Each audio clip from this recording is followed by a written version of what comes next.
So, యూజువల్‌గా 6థ్ నుంచి 10థ్ వరకు ఈ మధ్య చాలామంది different kind of courses start చేస్తున్నారు. ఏదైతే మనం ఇంటర్‌లో చదువుకోవాలో ఐఐటీ కానీ, నీట్ కానీ, తర్వాత జేఈఈ ఈ కోర్సెస్ 6థ్ నుంచే వాళ్ళకి ఫౌండేషన్ అనేది స్టార్ట్ చేస్తున్నారు. బట్ ఎగ్జాక్ట్‌గా 6థ్ నుంచి 10థ్ వరకు ఏదైతే సిలబస్ ఉంటదో మ్యాథ్స్‌కి సంబంధించి కానీ, సైన్స్‌కి అది చెప్పట్లేదు. అది ఎంతవరకు వాళ్ళకి ఎఫెక్ట్ అవుతది? అది ఎగ్జాక్ట్ రాంగ్ అండి. హ్మ్. 6థ్ క్లాస్ పిల్లోడికి అటామిక్ స్ట్రక్చర్ చెప్తే ఏమర్థం అవుద్దండి? హ్మ్. ఇప్పుడు యాటమ్ అంటే తెలియదు వాడికి. హ్మ్. ఇక టీచర్‌కే తెలీదు యాటమ్ గురించి చెప్పాలంటే ఇట్ టేక్స్ 2-3 అవర్స్ క్లాస్ చెప్పాలి.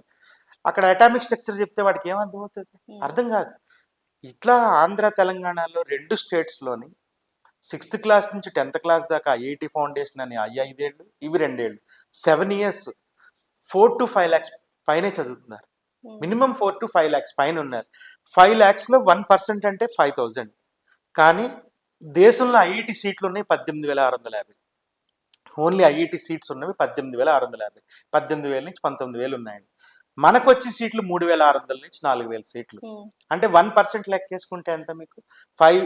5 లాక్స్ అంటే 1% అంటే 5,000. మనకు వచ్చే సీట్లు 3,600 నుంచి 4,000 అంటే లెస్ దాన్ 0.8. హ్మ్. That is the success ratio. 1% కూడా లేదు. లేదు. దాని గురించి పిల్లోడిని తీసుకొచ్చి ఐఐటి అని రుద్దేసి అసలు బేసిక్ కాన్సెప్టే లేదు వాడికి. హ్మ్. ఎడిషన్స్ రావు, సబ్ట్రాక్షన్స్ రావు, మల్టిప్లికేషన్స్ రావు. వాడిని తీసుకొచ్చి మంచి కార్పొరేట్ కాలేజీని జాయిన్ చేస్తే he won't fit in that education. హ్మ్. ఫస్ట్ వాడికి ఏది నేర్పించాలో అదే నేర్పించాలి.